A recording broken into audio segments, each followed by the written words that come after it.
The material shown was recorded at ISO 12800 in S-Log3. It was a very spontaneous filming during sunset, and as you could hear and see, it was raining, that's why it was already so dark. So let's check how much I had to denoise the footage in post when you don't use the noise reduction of the camera. First of all, the orange clips are the clips where denoise was applied on.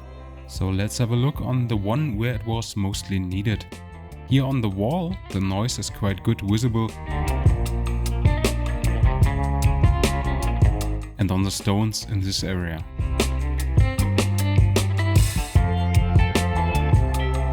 DaVinci Resolve Studio offers 3 control areas for noise reduction. For temporal NR, we have to choose first how many frames should be used as sample for the reduction. So in this case, I decide me for 3 frames, which will be used as average for the algorithm. The higher the number, the more precise the analysis is working, but all this costs of course more performance. The other 2 options are also affecting the performance. The motion estimation type is detecting motion in the image. Setting it on faster is reducing the performance costs, and on better, the outcome will have a higher quality. If there is no motion, you can set it to none and motion within the frame will be ignored and denoise is just applied to the entire image. Motion range allows to determine how fast subjects are moving to exclude areas with motion blur. I go for medium. After setting these parameters, we can set the actual intensity of the denoising. And as you can see, a value of 10 is already sufficient.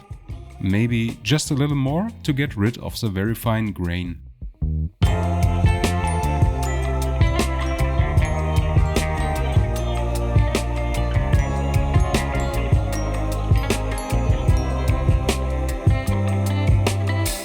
The denoise is doing right now a great job.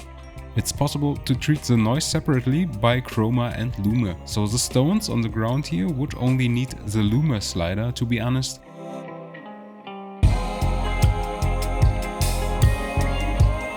Whereas the grain on the wall here has also the slight magenta fringing, which can be treated with the chroma slider. I don't know if it's even visible due to the YouTube compression, but in overall it's a good decision to keep the sliders linked.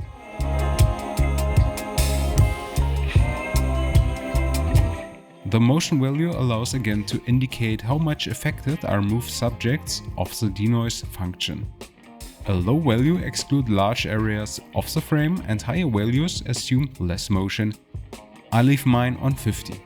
On the bottom we find the blend slider, which let us reduce our whole settings by increasing the value of it. So at 100 we are back to where we started. And to make sure we didn't overdone our denoise, we can check it with the highlight view. For that we stay on the node and clicking on the AB button on the upper right corner to see the amount of the noise that has been removed from the original image. We come back after showing you now the spatial noise reduction. To make it clear in the beginning, the spatial NR can be much more aggressive for moving elements than the temporal. The parameters are almost identical like for temporal NR, and it can be differentiated in lume and chroma again.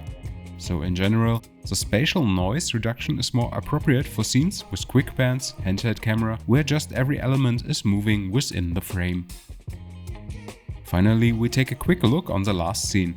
We have raindrops on the water surface, what is quite challenging for the noise reduction. Challenging because the ripples of the drops creating a very fine detail which can be easily lost during processing. So spatial NR at 100 looks like this. When I turn the node on and off, you see quite good the difference.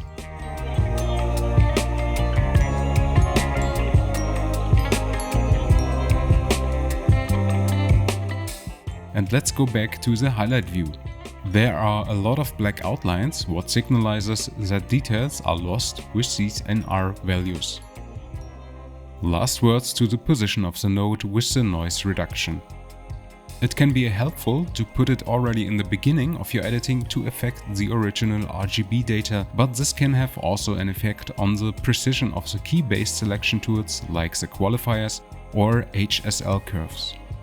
Placing it at the end of the line, that's how I do it, is a solution to avoid this, but also this has its downside. There can be a loss of detail. So finally, it's quite individual where to place the node and needs maybe some experimenting. In this example, I have two identical scenes, one where the node is in the start of the editing chain and one clip where it is at the end. And all I can say, there is no visible difference. That was just a quick overview about how to denoise ISO 12800 footage of Sony's FX6. This camera does already a great job without noise reduction, but sometimes, in particular after editing the footage, when shadows got brightened up, then it's definitely needed. All what is left to say is to say thank you very much for watching, and I hope we see us in one of my next videos. For more photography topics you can visit Lightcolorshadow.com. So far, good light for you, take care and see you next time. Bye bye. Keep on moving on.